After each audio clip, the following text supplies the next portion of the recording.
What is going on, everybody? Welcome on back to another episode of The Release Valve. I am your host, Sean Hanlon, and I am joined by a longtime friend of mine. I was thinking about it exactly how long it was, but I am joined by a longtime friend of mine, my good friend Tiffany. How are you? I am great. I appreciate you coming on. We're always looking to have people come on and share stories and shed some light on different experiences and things that are going on out there. And like we were just saying before we got started, you have been a busy person since I've last seen you. Just a little bit. Just a little bit. I mean, Just a lot of bit. how many times have you moved alone? Just moving As an adult or as an including adult since high school. oh wow, I can't even count. I can't even count because I remember I went to three different high schools and then yeah, so I would have to guesstimate. You mean from like okay, so from like high school to current? Yeah. Probably more than 20 times. I think I'm 7 states in. And no, none Wow. of that is military at all. And I was That's just all gonna say, you just would think that you grew up like an army brat or something like that, moving so many times. n no. Mm-mm. Six of the states, actually no, five of the states were just me by myself. So as an Just adult, like going, a grown person, yep. just trying to figure it out and carve your path in the world, right? Pack it up and figure it out, yeah. I like that though, because so many people have a tendency of getting stuck. And especially if you come from like a small town, you're used to hmm small living and stuff like that. And a lot of people, I feel like there's nothing wrong with it, if that's the way that you get by and that you function. But I feel like the world is so big, and just in the United States alone, you can experience so many different excuse me, so many different things just going state to state, right? For sure, yeah, for sure. So with Um, that being said, I mean, going around, trying to figure it out, do you feel like where you're at now is home, or do you no, have like come a on, man. an itch to get moving? I definitely have an itch. So I was actually just talking to a couple friends because I'm like, man, the house I live in right now, I've lived in this house since 2016. This is the longest time I've lived in one house in my entire life. Wow. So I definitely am like, ugh, it's time to go, it's time to go. But it's like I live in Jacksonville, Florida. It's nothing to write home about. I don't feel in my heart that it's home, but it's like it's not bad, it's not good, right? Like Mm. my mortgage is 1280. Stupid. So it's it's like, all right, well, I can still live here, even though I don't love it, but I can also travel a lot. So Mm. that's why, I mean, I know you always see me traveling somewhere. That's how I'm Always on able the to do go. it because I'm like, okay, well, this is not home, but it's also it's doable, It's affordable. I can afford it and still Mm. live the way I want to live. So It's home enough, right? for now, yeah, For now. I think, but again, if you have those type of feelings and you're able to kind of balance it out with being on the go, doing different things, traveling, seeing different people, because aside from, you living in so many different places, I mean, I would imagine you're obviously meeting new people when you go to all these different places. So I would imagine that you've kept some relationships along the way too, right? for sure. I've lived here in Jacksonville for almost I don't know, just made 10 years. So yeah, I've gone through different stages of living here. I went through when I first moved here. So I have friends here that worked with me when I worked in dental. We're still cool. Then I have friends I met through nursing school. We're still friends. Then I have friends that I met at the hospital. So it's like I have all these friends that are pretty solid ass people. Excuse my language. Pretty No, solid, no, go ahead.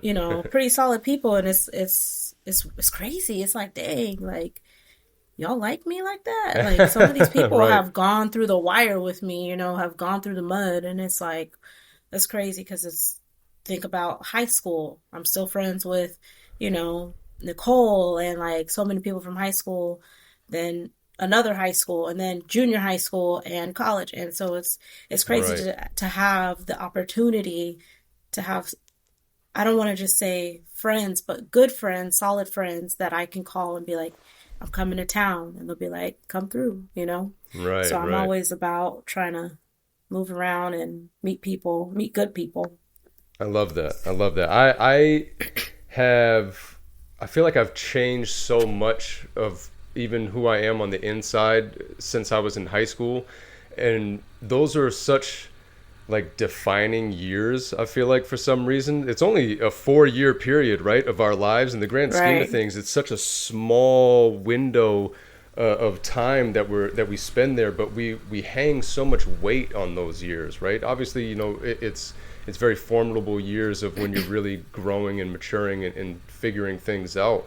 But I mean, even still, what do they say? The male frontal lobe isn't even fully developed until you're 25, right? So, Yeah.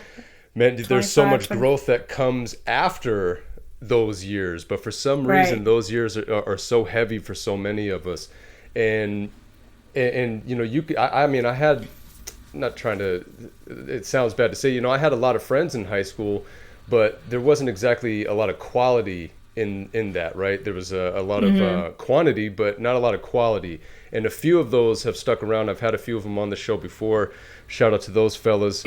But I really found that those real tight ones that did last, or the you kind of start noticing earlier in the friendships or relationships the type of person that they are, and if they're going to be that kind of lasting friend or just kind of a passing friend, right? Right.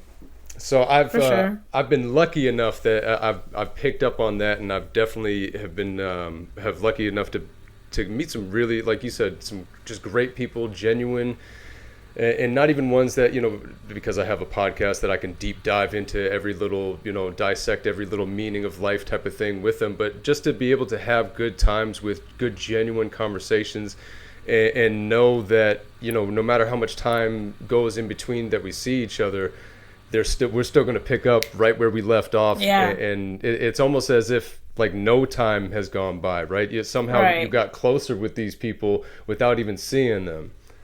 For sure. I For love it. sure. I love it. So It's like go ahead. with you, like watching your kids, I'm like, oh, look at her. She gets so big.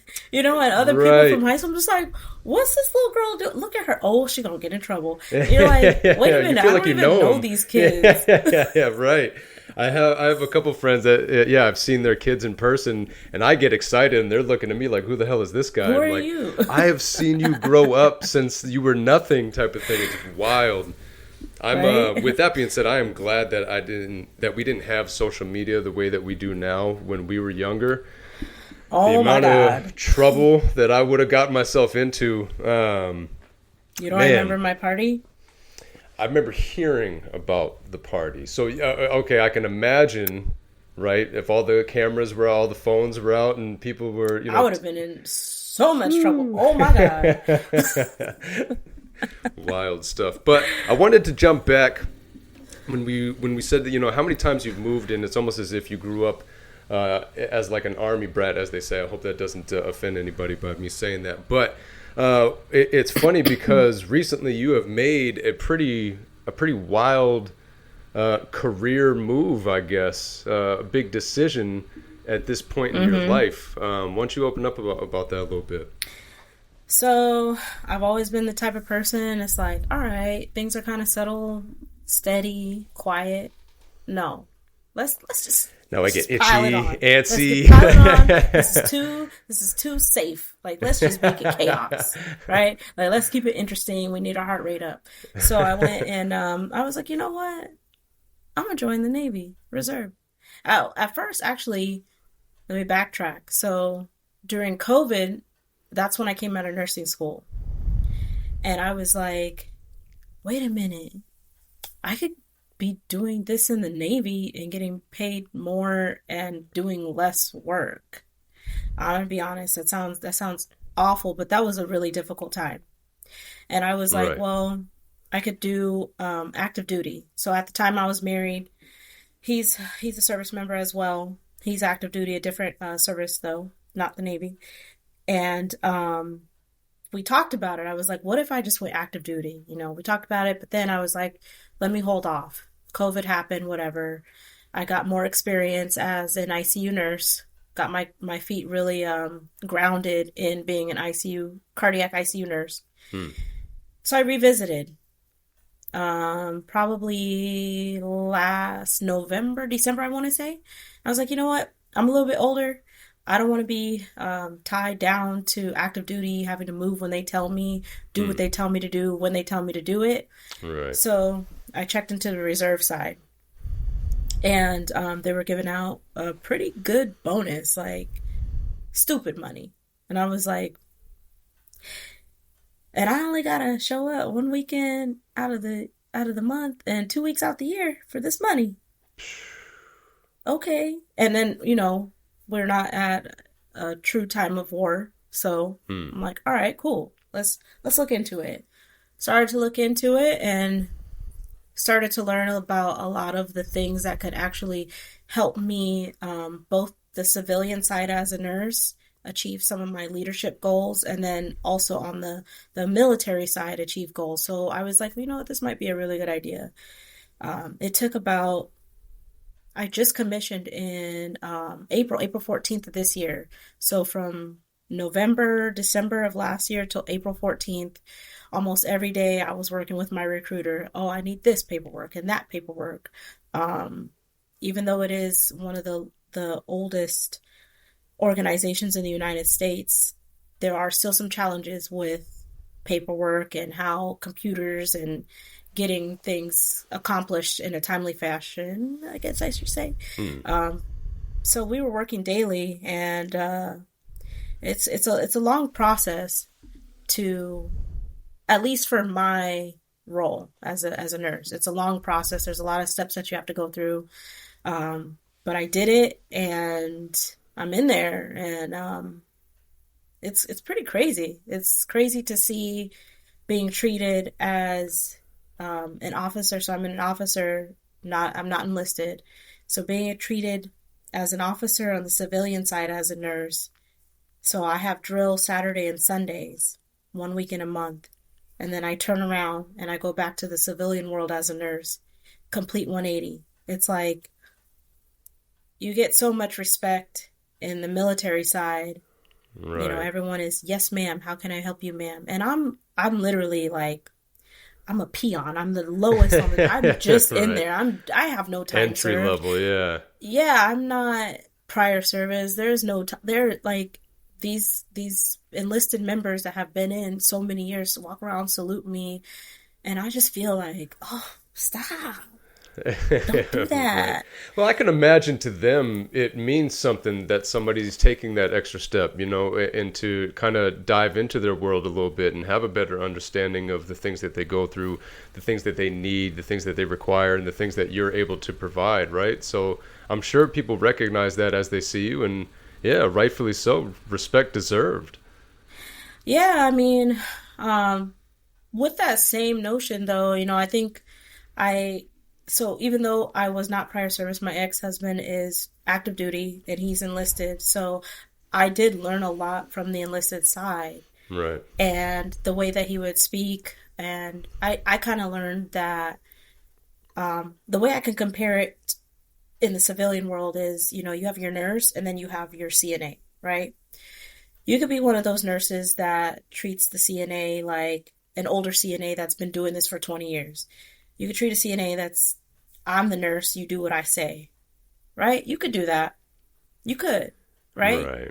However, that CNA that's been doing this for 20 years, that's going to be the CNA that's going to be like, hey, they don't look right.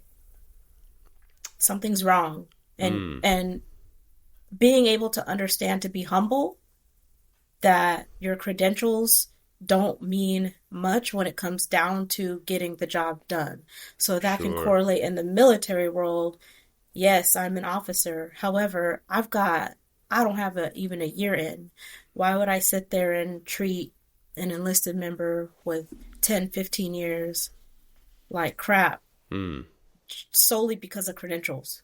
Right. Right. They're going to Titles be and the one that I need to have a bond with because I'm gonna have to go to them and be like, I don't know what I'm doing. Yeah, I'm lost here. I need help. I need Right, help. I don't know how to do this. Do you know? Like, if you don't know, do you know who does know? Like, help me out, you know? right. Point me in the So right it's, direction.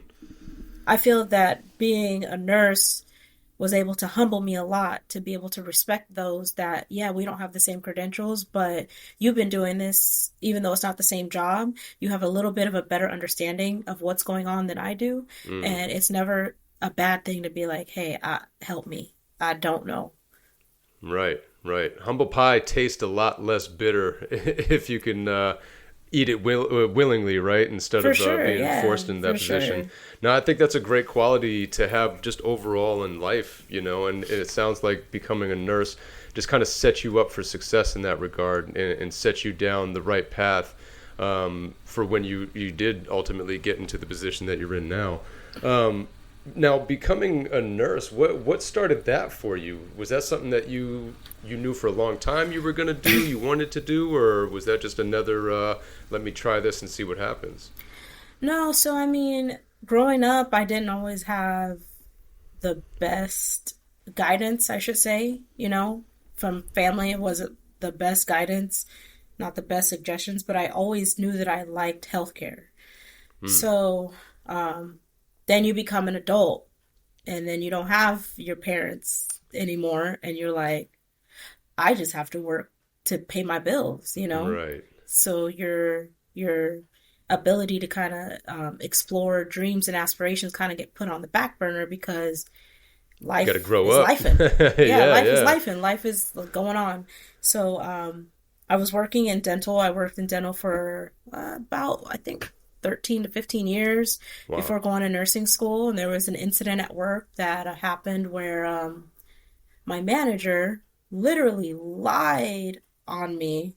Like I had text messages and everything. And I was heartbroken because anyone that knows me knows I'm a lot of things, but a liar is not one of them. Mm. And I pride myself on being honest 99.9% of the time. So to have my reputation kind of shattered, it like broke my heart.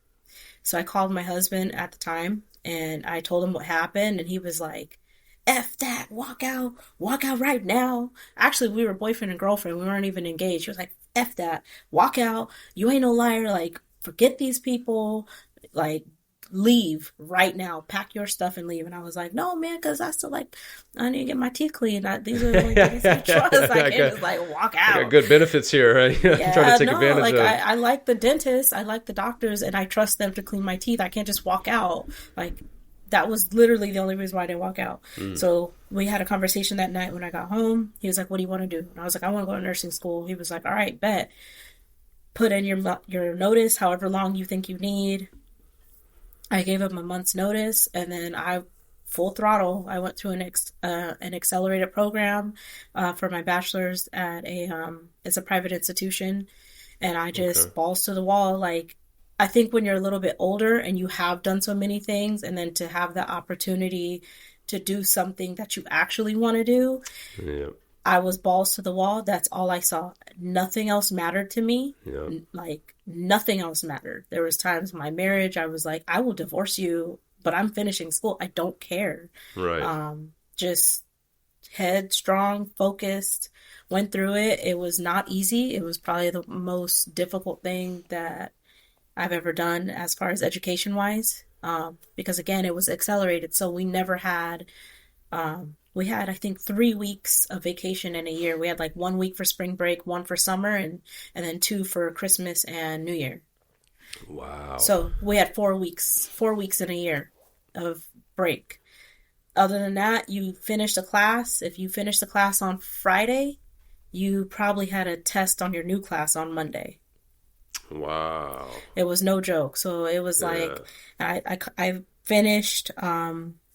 I think I don't remember. Was it Magna? Or Summa? It was not the. It wasn't the highest one, but it wasn't the lowest one. It was right in the middle. Honors. Because I was like, yo, I don't have time to waste. This is it. Right. There's no other option. I love that. I mean, it's cool because in the grand scheme of things, you have a million options, right? But that's the mind, the headspace that you put yourself in. This is what I want to do. not too many, not too many, most people don't get the opportunity to pursue something that they want to do. I'm in the position to go after it, so I'm gonna do it. And For there's sure. nothing that anybody can say or do anything against that that's going to make me stop, because I know it's what's best for me. I absolutely love that. And because again, so many people have those thoughts, have those feelings. Must be nice, for people to be in that position. But it's like, no, you kind of have to put yourself in that position For sure, and make yeah. it that way, and that's how you're going to get by, and that's how you're going to do it, as if you have no other options. I'm For standing sure. on the edge of a cliff in life right now, and the only way forward is by doing this. So that's what I'm going to do. And I just love that, because so many of us let the days go by, and a day becomes a week, becomes a month, becomes a year, becomes 10 years, and that's when that bitterness and resentment comes. For sure. And I feel like people die sooner because of those type of things. They let the world beat them down. I was just at a wedding, what was it, almost 2 weeks ago now. Shout out to Gus and Emma. But while we were there, we were chilling in the back, getting ready to walk out and everything, and Gus's uncle said something so simple, and we weren't even, I don't even remember the flow of conversation, and it was something that I bet he doesn't even remember saying. Is this the same? Is this high school, guys? Yes, Oh, this is high school. wow. Gustavo, yeah. Congratulations. Yeah, absolutely. Yeah, that's one of the people I was referring to when I said I was lucky enough to have some of those real solid, genuine people in my life. Absolutely, the Gus. I call him the Gus The Gus. because of how genuine he is, how much of the man he is. But I could go on forever talking about my guy. But his uncle, he said, if you let life beat you down, it will. Mm-hmm. So choose to be happy, and you will be. And then he just kept on talking about other things. Other people were talking. But I sat there and was like, what? Sometimes some people say something so simple, so basic, but it resonated with you. It hit the right frequency at the right time, Yep. type of thing. You probably even heard it a million times in songs or movies or whatever, but for some reason when somebody says it at a particular time, it really stuck with you. It sticks with you. And that's what happened with me. And I've almost been obsessed with that thought process ever since. If you let life beat you down, it will. For sure. So having the type of mindset, like we were just saying, that you have and you've had, of being able to put yourself in the mental space of, I know what I want and I have no other option but to pursue it, and so that's what I'm going to do. I love that.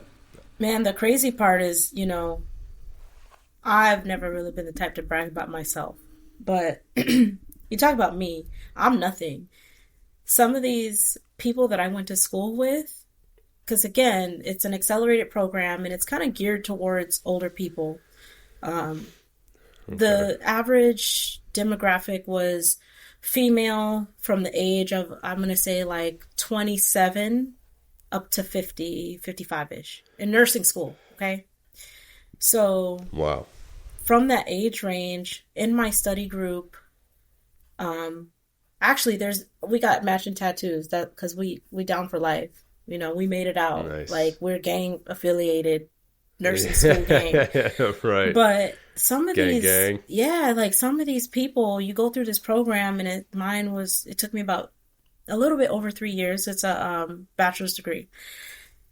With my study group that I had, we saw each other 3 to 5 days a week, sometimes 3 to 7 days a week, for 3.5 years straight. Like we That's started family. from, yeah, exactly. And you see all of these things. One of us, she had a lot of stuff going on with her daughter with mental health. That was like some serious stuff. Her other daughter had a baby. So here she is at 40 something years old in nursing school, having a grandchild with a daughter. Someone else had a baby. This chick had a baby. She was in labor, or she was like close to labor, came to class because they did not play around. She came to class to take her final, and she was like hobbled, and we're like, what are you doing? She was like, I gotta take this test. She went home, had the baby over the weekend, and she was back like 3 days later, 3 or 4 days later after having a baby. Like, you see all these stories, and then here I am, at the time, my husband at the time was able to, I didn't have to work. I didn't have kids. So I'm sitting there looking like there's really no reason to quit. Like, if these people can do it, Right. like, people had like personal stuff going on, divorces, deaths, anything that you can think of, my classmates went through the ringer. And I'm like, Mm. yo, if they can do it and they didn't miss a day, and the one of the chicks, the one that had the grandbaby and the daughter and all this stuff, she graduated with like a 4.0 or maybe like a 3.9 GPA. Just Come just on. like, no, like, you talk about coming for their necks. These people that I met were just Right. like, come on, like, we have to go. Next level. For sure. And then we would also push each other. There were many nights where we would be studying and one of us couldn't get a concept. And luckily, I Mm. found a group that they get my personality. So we'll sit there and cuss each other out. No, you stupid ass bitch. It's this. And no, you dumb bitch. And then people be staring like, are y'all good? We're like, yeah, you hungry? All right, I'm gonna cook. Do you get it now? Yeah? Okay, Yeah, cool. You yeah. hungry? Yeah. All right. Great. I love that. So Because again, like, family, it's a family dynamic. for sure. And we all push each You other. spend that much time with people going through similar things. I mean, regardless of what it is, whether it's a job, military service, schooling, whatever, if you're going through it with other people, you're gonna have a connection. Oh, for sure. I'm a big combat sports enthusiast, and you even hear about that with people that get into fights with one another. We just spent X amount of time in the ring together or in the cage together. Like, they have a mutual Yeah. respect The and bond. understanding and kind of a liking. Yeah, there's a bond there. For And, sure. and that's even through a fist fight of all things, right? You're still getting bonded with these people. So I can only imagine spending that kind of time and going through those type of things and helping each other along the way. Right. Yeah, the tattoos say it, right? The meaning behind it, For because sure. you're not going to get that too often. You have family members that you're not even going to get those type of bonds with, right? Exactly. So Exactly. having that with these people, it actually means something, and it's kind of in its own way the family that you chose. Right. I Actually, love yeah, that. they didn't choose me. I kind of forced myself. It was so Yeah, funny they because didn't have a choice. they didn't. They would sit there and I'd sit in the classroom and because, you go through these classes and you start in a class and you go through the whole, that's your cohort. Y'all are ride or die classes together. Yep.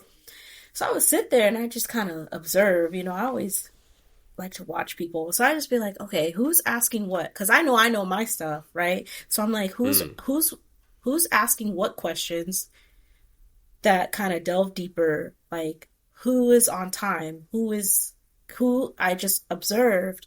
And so I saw this group and it was like four chicks and every day they would go hide. So one day I snuck and like I followed them and then I busted into their room and I was like, what y'all doing? And they were like, we're studying. And I was like, well, I'll give you my notes that I took if you let me study with you. And they were like, I guess. And now look, like, they were Fast like, you forward forced yourself on us. I was like, but you liked yeah. it. So, Here we are. So I right? wasn't wrong. So, I mean, you were always into the nursing. In when what how did nursing, like when you were getting into the Navy Reserves, did you know that that's what you were going to do with that? Oh, for That's sure. what you wanted to do with it? Yeah. For sure, because it wouldn't make any sense otherwise. Like, I kind of held off on doing active duty because I didn't have enough ICU experience, and at the time, I knew that I didn't want to go in. I did not want to go into the military not being an ICU nurse because that kind of the way that I'm understanding it, and please forgive me if I'm misspeaking because I'm still learning. Mm. You either have a critical care nurse in the ICU, and then there's everyone else. So Okay. if everyone else gets put everywhere else, Right. and I really do not do labor and delivery. Sure.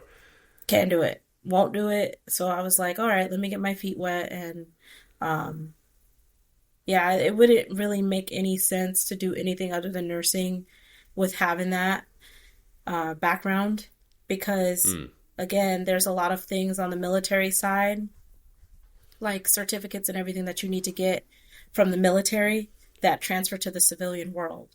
So being a reservist, it's almost like let the military pay for you to get these certs that you would have to pay $300-400 for civilian side Right, and get right. paid to do it.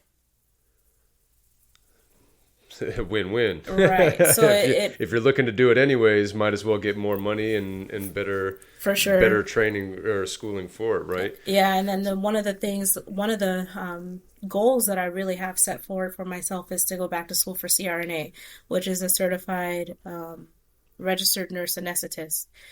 I'm not sure how it is in most states use a CRNA because your outcomes are better. So as a CRNA, in order to even think about applying for CRNA school, you have to have at least a year to 2 years minimum of ICU experience. So with that, you get drips that that you're monitoring your patient's blood pressures and hemodynamics. And I'm not going to get into all these big words, but basically you learn how to be able to look at your patient that is trying to see the Lord and be like, something has changed, and you can see it that quickly. It has Mm. been said that you have better outcomes because of having all of that training, whereas a physician, a doctor, doesn't have the same experience because doctors don't do bedside like nurses do. Okay. So they don't, doctors are in and out, in and out. They don't spend Right. 12 hours, 12-hour shifts, 3 days a week, 2 years, Right. 3 years, monitoring these drips, monitoring your vents, monitoring, looking at your patient and everything. I'm not saying that doctors are bad, anesthesiologists are bad. That's not what I'm saying at all. I'm just saying it's just a different realm. And Right. that is definitely one of my goals.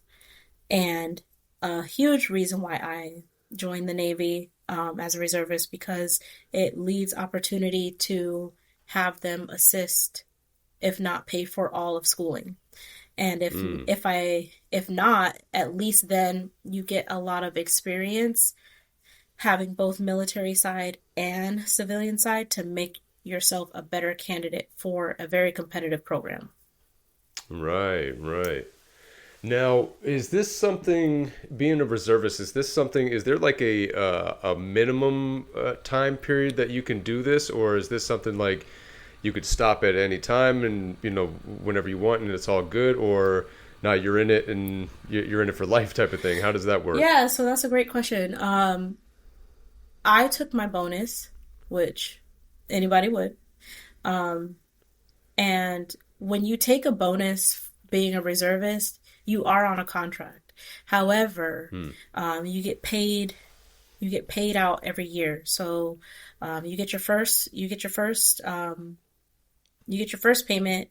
It gets split over 3 years. So your bonus gets split over 3 years. You get your first payment, Okay. and then every year after that on your anniversary date. So, for example, I will get the second payment of my commissioning bonus on April 14th, right? So Gotcha. Yeah. let's say that right now I say, you know what, I don't want to do this anymore. I'm done. I would then owe the difference between April 14th and today's date. I would have to give them that money back. Okay. If you don't sign a bonus, you can literally be like, yeah, I don't want to do this. Yeah. This isn't for me. I'm out. This isn't for me. And the nice part is you can do that, but with that being said, as an office from the officer standpoint, you are still held where they can recall you for 8 years. So what that means is basically if it starts to pop off and like we're at crazy war, they can recall you. Mm. But they Wow. wouldn't just, it would have to be, from my understanding, it would have to be like we are in it. I don't think Right. there's a, Yeah. This is what's happening right now. Yeah. yeah, yeah, In the hmm, world. for sure, yeah. Like, And I think that's for eight all right. years that you can be recalled. Wow. Okay. So, and that's if you do the sign-on bonus, but like if you don't do that and you just quit, they can't call you back or nothing like No, that. no, All no. right. They can still call you back. You still have an 8 year recall regardless. Ooh. Yeah, you can still have You're it. like, but I didn't want to do But I said I it. didn't want to. Yeah, but it's for, Yeah. you can still be recalled for up to 8 years. But again, that's when it's like, times are tough. That's Hmm. regardless of bonus or not. But yeah, if Okay. you don't take a bonus, then you can just be like, yeah, I'm out. But if you do take a bonus, you got to give the money back. But Right. you don't get all the money up Right. front, so it's kind of like, all right, well, like if I stopped April 13th of next year, they'd be like, all right, well, you're just not gonna get your bonus, you know? Yeah. Right. Right. But yeah, at that point. Yeah. Okay.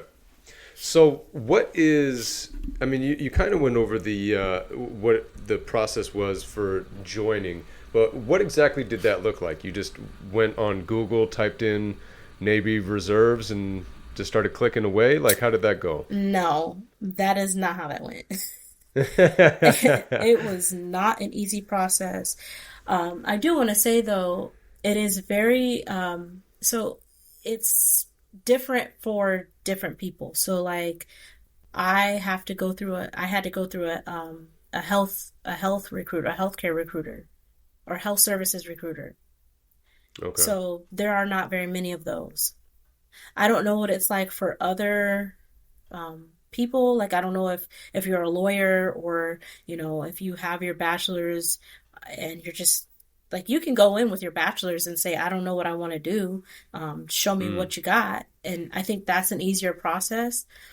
But there are not very many healthcare recruiters in the Navy to begin with. I was lucky enough that actually the way that I found my recruiter, it was not easy.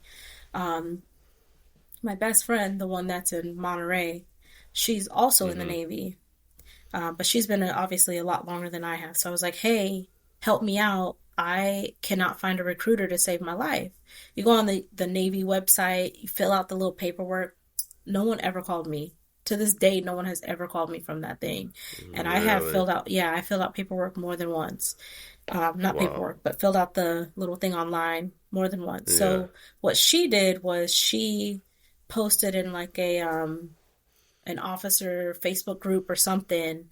She found a number to someone in San Diego. That recruiter in San Diego found the recruiter here. So you really have got to want to do it. It can't be something that you're just like, okay, they'll call me because they ain't gonna call you. You have got to like, you got to Right. work for it, which I Yeah. really don't like now that I think about it, I don't understand because they had a critical need. So it's like you would think that if you have a critical need, you would be calling people back. Right. As I soon as that comes up on the website, like hit them up. We need Right, them. yeah, I have no idea. Hmm. So then I found her, and it was a long process because you have to submit paperwork, and then it's like your background check, your if you have anything in your background, you have to then get more paperwork on that. Then after you get that, you got to write a Hmm. statement, like tattoos. Like it is Right. very detailed. Wow. Mm-hmm. It is Even incredibly tattoos. detailed. Wow. Yep. And then they have to verify your credentials, so they had to verify like that I was actually a nurse with the state of Florida. Then I had to have my coworkers fill out paperwork, which whenever you're dealing with other people, References. yeah, it takes forever. It was a very long process. And I'm very type A and I was like on my stuff and it still took a while. Hmm. Geez. So yeah, you really you really gotta want it and put in the effort for it. I would have thought that yeah. They. I mean, you used to hear about and even see people walking door to door trying to recruit people. And I know it was like army and stuff like that, but that, it used to be literally come knocking on the door to try to get you, and now to hear that it's such a process, specifically for that realm of entry, right? For sure. That's wild. Yeah, I would have thought that all kinds of flags would have been popping up on their radar, on their website for people that clicked on that type of stuff. You would think so, yeah. That is crazy. And then once you get through like the process where they're like, okay, we might want you, you go to MEPS, which is a whole medical thing. I'm going to tell you right now, being in your 30s, well, I'm like in my 20s, but when you are in your 30s, like the other people, it is incredible to see the amount of 18-year-olds. And you're just like, I'm old. I am so, because you guys all, it doesn't matter. You guys all go through the same process. So. Really? Yeah. Now, did you see a difference between people that were a little older, quote unquote, older in that process compared to the younger ones? Oh, for sure. Like, were those ones handling things better mentally but not physically? Like, what was the difference? So MEPS is basically, okay, so if my process again was a little different because you can go to MEPS 3 different ways. So the first way, you're enlisted. So mostly 18-year-old kids that are fresh out of high school, they don't know what they want to do. They go to MEPS. It's a 2-day process. It's a weekend-long process. They bus them in from wherever, so they only have MEPS in certain areas. Every city doesn't have a MEP center. So here, there's people that came here from Atlanta, Orlando, Tampa. Like, they come from all over this area. They get bussed in and they stay at the hotel here in Jacksonville, and they stay for the weekend.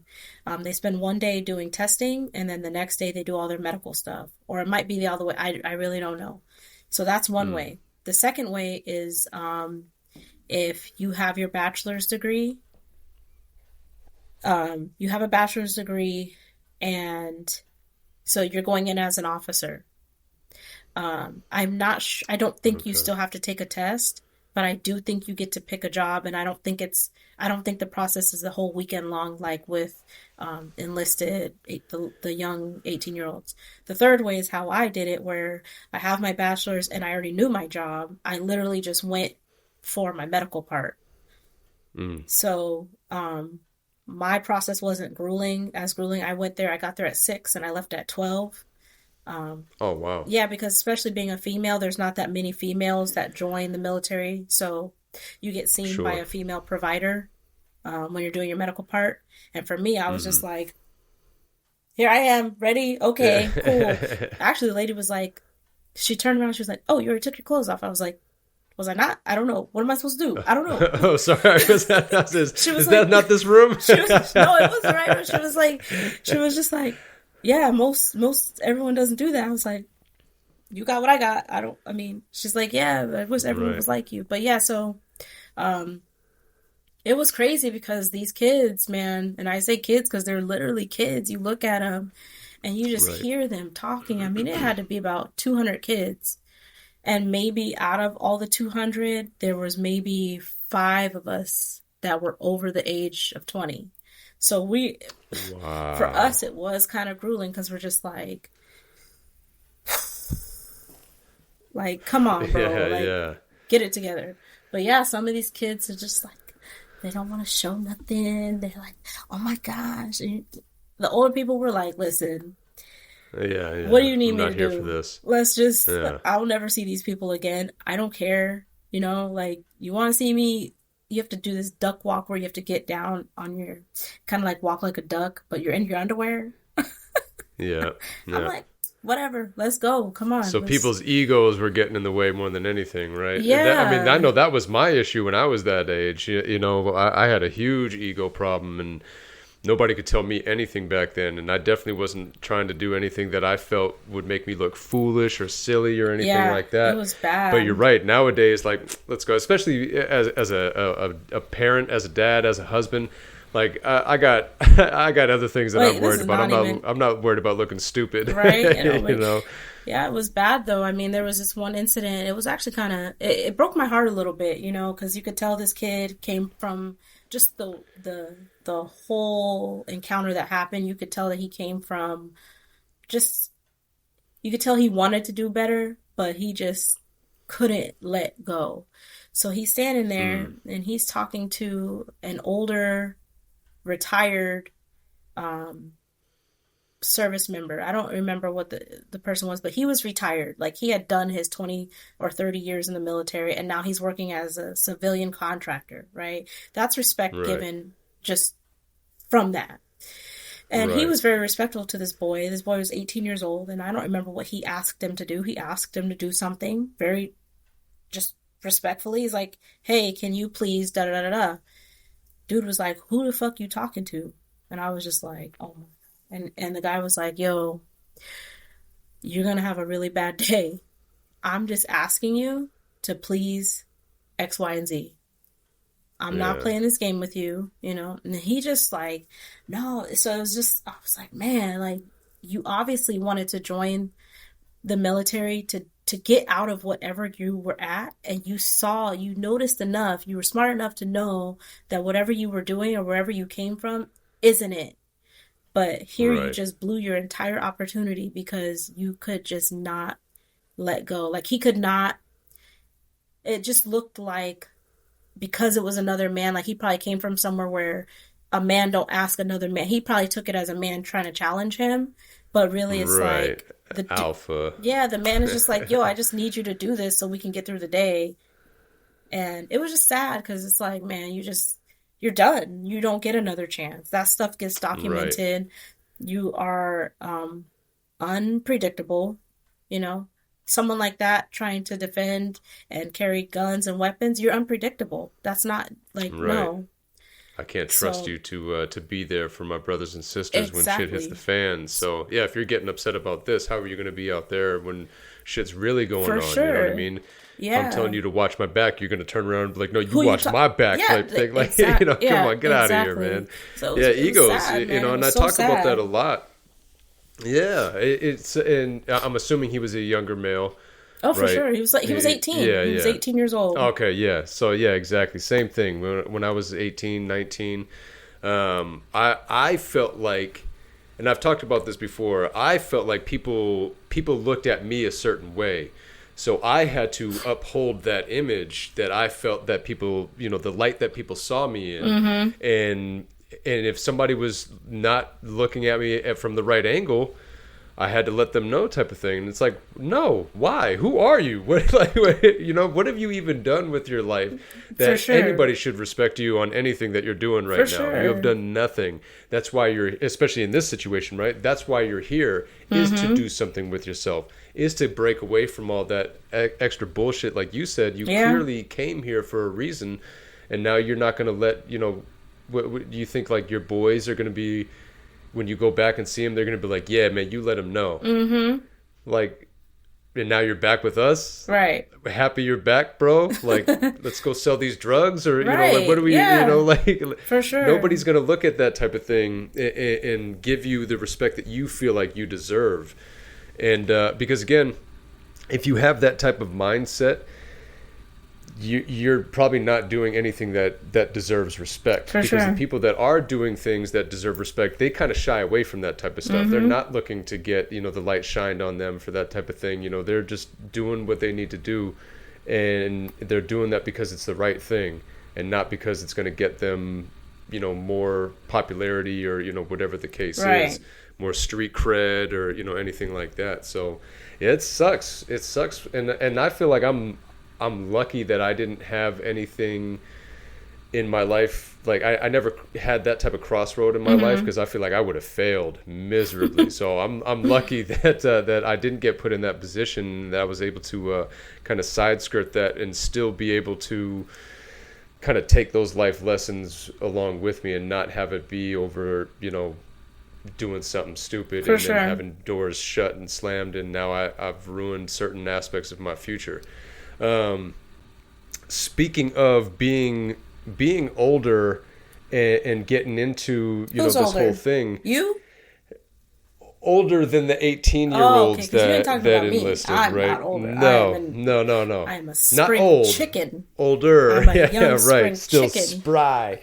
What was that like, getting into something and seeing all these younger kids getting into it at the same time? Like, what was that feeling like? It was, I noticed that I had no patience. Just like imagine being in a room of about 218 to 23-year-olds. Yeah. And the amount of conversation, it wasn't loud, but because you're sitting there all day, you can't have your cell phone, you can't have headphones. You're literally sitting there, right? Just people watching the whole Just time. people watching or just listening, whatever. You can't have a book, can't have anything. You literally have to just sit there and wait. Ugh. So it's kind of difficult to like zone out because you have to be there and you just hear these kids talking and you're just like, oh my God, like, did I sound like that? Was that me? Right. Because they sound Right. stupid. And you just want to go up to Right. them and just like shake them, like, shut up. You don't Yeah, know do anything. you hear yourself right now? Yeah. That's the thing. You don't know anything. Don't know anything. But for some reason, you feel like you know Everything. Like you've experienced it all. And you hear people tell stories of things that they've done, and you're like, man, that ain't shit. But it's like, how could you hear that type of stuff and think that that's not shit, and then look at the things that you've done with your life and think that that was shit? Right. Like, I don't understand it, man. But again, I had that same mindset. It's just immaturity. And, I guess that's it more than anything, just being immature, being inexperienced. And I think somebody else had said this on here before too. You only have so much bandwidth at that age, like because you only know what you know. And I don't know what it is about kids, and it's not even just high schoolers, because I experienced it with my kids too, and they're younger, but like they can't be wrong. You can't tell them something that they didn't know. Like, no matter what, they'll say, 1 + 1 is 3, and it's like, nah, it's 2, and they're like, oh yeah, no, I knew that. I was just saying, like, if it were 3 type of thing. It's like, but nah, that doesn't make sense. Like, what are you talking about? Like, it's okay to not know something. It's okay to get new information and say, oh wow, I didn't know that, or thank you, or it's so I don't understand that aspect of it, of not being able to be wrong or not know something. I love learning new things. I feel like I would be such a better student if I had to, Billy Madison it and go back to school. If I were able to do that now, I would be such a better student than when I actually was in high school. Because again, my mindset was so off and wrong, and it was only about that popularity thing, and having friends and getting looked at, like I said, in that certain light. And man, none of that shit matters. No. Like, the people that I was trying to impress aren't even in my life anymore. I don't even talk to those people. Like, we don't even see them. Those people that like the guy that we were just talking about, like, in a few years you're not even going to be hanging with those. I mean, if you are still hanging with those dudes, that tells me all that I need to know about you as a person, right? If those are the people that you're trying to be around. And not to go too far off track, but like, you even hear about that type of stuff with people in prison. And how that's why they had that whole show, Scared Straight and all that stuff. It was all those older guys telling those younger kids, like, it's not worth it, don't do it, like, do something with yourself, don't shoot to come here, like, this isn't worth it. I can't leave here now. I mean, I don't think they've ever, I mean, maybe they weren't showing it, but I remember seeing so many things like that, of just the old timers saying, like, nah, like, you got to do something with yourself. So you get into it. You got all these young little little know-it-alls running around doing stuff. You get past that point. What is the training process like of joining the reserves? Like, is there still like a boot camp type process that you have to go through? Or you still have physicals and that type of stuff that you have to pass? Like, just because you sign up doesn't mean you get in right away, right? What? Okay, so once you swear in and commission, so that means like taking your oath. Wait, wrong. Right, yeah, right hand. Once you swear in with your right hand, um, and you sign on the dotted line, you're in. Because before you sign, you have physical stuff. So like that's that appointment I told you at MEPS. They look Okay. at you head to toe. They make you do all these like things. You don't have to do anything rigorous. The rigorous stuff happens when you're in there, like swimwear. So Yeah, we got you now. yeah, now exactly. But honestly, I mean, honestly, I'm not the most. I'm pretty fit, but I don't think that I'm like the most in shape person, you know. But I actually just had my test last drill, which I think was 2 weeks ago, and that consisted of I had to do push-ups. I had to do as many push-ups as I could in 2 minutes. You don't have to do Mm, the whole 2 minutes. Obviously, if you gas out, you gas out. But they count how right. much you can go. And then I had to do a plank. I had to do, oh, the bicycle. So each one of those little uh, categories, you do a certain amount, they put it into a calculator, and you get an overall score. Um, there are different scores that you need in order to stay out of probation. If you get into probation, then you're put on a program to where you have to exercise, like with a buddy. I didn't get Mm. that. I scored an excellent low, which there's like different categories. An excellent low. Yeah, like you have That's, an excellent low, excellent moderate, excellent high, and then the next is hmm. outstanding low, outstanding moderate, outstanding high. So I was an excellent low. Okay. Uh, Okay. so you have to maintain a certain, a certain criteria. It's not hard. Like for me, at my age and weight, I had to do to pass. I had to do 11 push-ups in Oh, 2 minutes. You do have to hold it. You can't like let your knees drop. Once you let your knees drop, that's it. But 11 push-ups in 2 minutes is a pass. Being able to hold your plank, I think for my age, I think it was like 50 seconds would give you a pass. So it's not hard. okay. It's not hard, and it's not the same for everybody. It's based off your age. Um, Okay. yeah, so it wasn't difficult. As far as boot camp, it's not called boot camp when you're going for an officer. Um, it's called officer development school. It's either officer development school if you're already an officer. So, for example, I commissioned in as an officer. So I joined as an officer. You also Okay. have people that are candidates. So that is called officer candidate school. So, for example, Okay. you can have a service member that's enlisted. They went to college, they got at least a bachelor's degree, and now they want to be an officer. They have to go to officer candidate school because they don't commission and swear in until the end of OCS. And I have heard that they get it a lot harder than ODS because they're not yet an officer. They are a candidate. I'm an officer. I have Gotcha. my Yeah. rank. My rank is officer. My pay is an officer. So I actually go to ODS in January, which is the equivalent to boot camp. And Okay. I believe it's for 6 weeks. It's in Rhode Island. For officers, it's in Rhode Island. For Hey, enlisted, not far. yeah, in Newport, Rhode Island.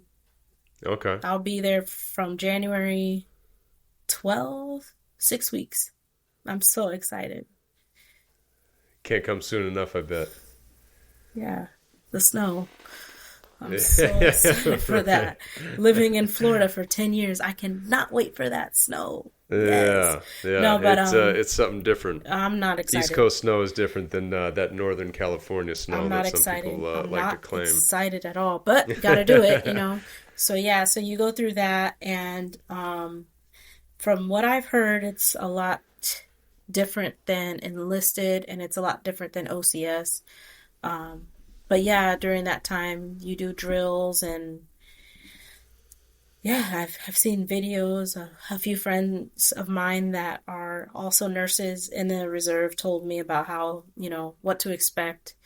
And some of Mm. these people that have talked to me about it, I'm like, man, if you did it, it ain't gonna, I could do it. So I'm like, I'm Right. nervous. Of course, I'm nervous. It's something new. I don't know what to expect for real, for real. And then, but Sure. at the same time, I know who I am. I'm like, man, if they did it and I know their story, I know I can do it. Right.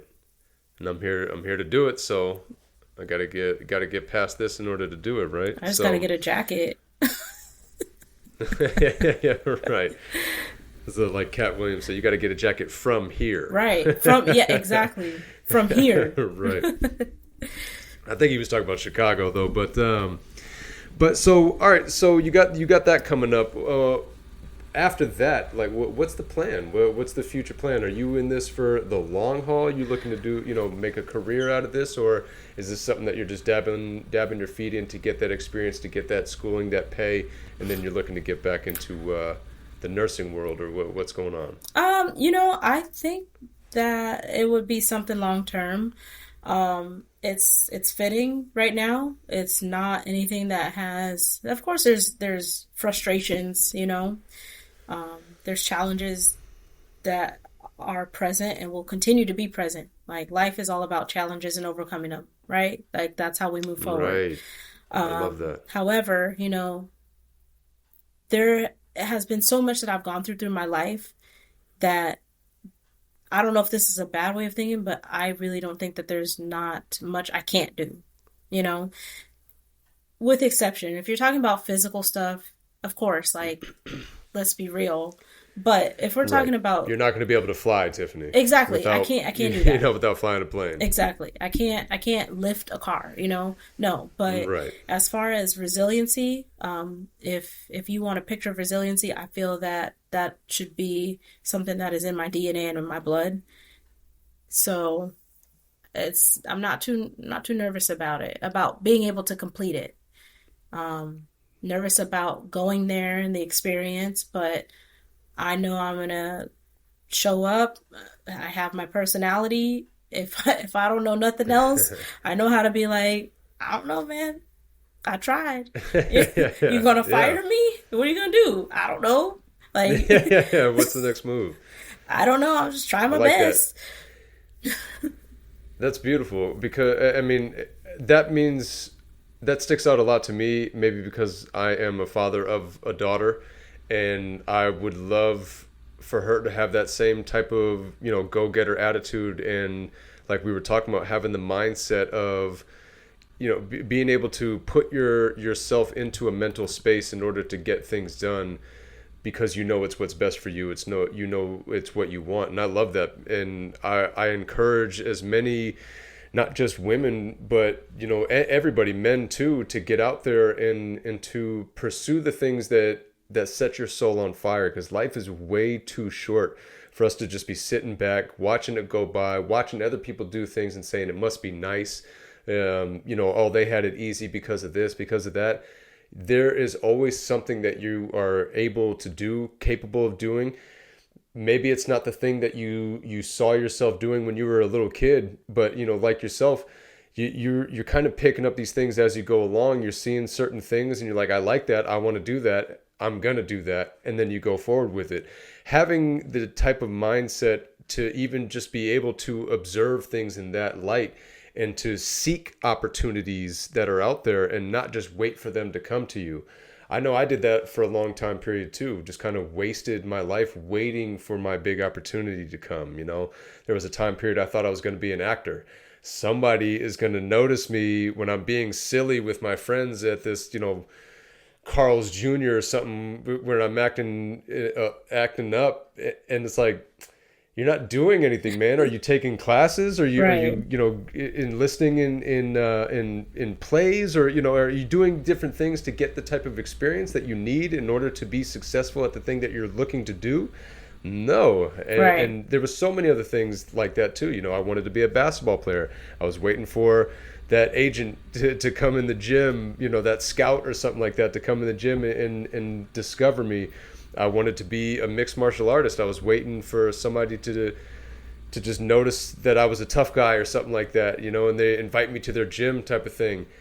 Was I working out? I mean, for a little while I was there, but I wasn't putting myself in a position to actually go anywhere with any of the things that I wanted to do in life. And now I'm at a point, where I don't feel like it's too late. There's always something that we can do, but I'm not in the same opportunity positions that I used to be in. I am a father now. I am a husband. I do have a full-time job. I'm a homeowner, so I have to work at that full-time job that I don't like in order to pay for this home. So, I don't have the same opportunities, but I'm seeking. I don't have the same advantages that I had when I was younger, but I'm still seeking opportunity now, and this podcast being one of them. Having the type of conversations that I was having with people, and it was just like, man, I'm having too many of these type of conversations. I need to start doing something with this, and that's what this is. So I encourage everybody that is listening to this to please keep your eyes open, as they say. Keep your ears open and your eyelids peeled, because there's an opportunity in every direction in life. And yeah, you may not have the same, things may not line up for you the same as other people. It may be an easier process for some. But sitting here talking to you, you're letting me know, you're making some major moves in life, and not really any of them was an easy move. It wasn't an easy process. And it was really what it came down to was your mindset of, digging your heels into the ground and saying, this is where I stand, this is who I am, this is what I'm going to do with my life, and not settling for anything less. Yeah, you got to be hungry, man. You got to be hungry. Absolutely. That's what it all boils down to. I tell people all the time. I tell my patients all the time. A lot of times you get people. I work cardiac ICU, so a lot of them, had a heart attack. We try to fix them. You gotta walk. You gotta get up and walk. Okay, cool. Guess what? You're not hungry, and you're showing me you're not hungry. But you not being hungry is only going to set you back. If you are hungry enough and you want to, whatever it is, like, you have just got to be hungry, because if you are starving, you're going to feed yourself. That it is not in the human nature to roll over and die. That's not who we are. We adapt, we become flexible, we overcome. That is who we are as humans, right? If you are hungry, you're going to eat. And that's what it boiled down to for me on a lot of things. My job, quitting that job because I got put in a situation, my back was against the wall. I got hungry. I got hungry to get out of that situation. Back when I was 17 years old, I lived in my car. I got hungry to get out of that situation. Like, everything is, the driving factor is feast or famine. That's it. Preach. I love that.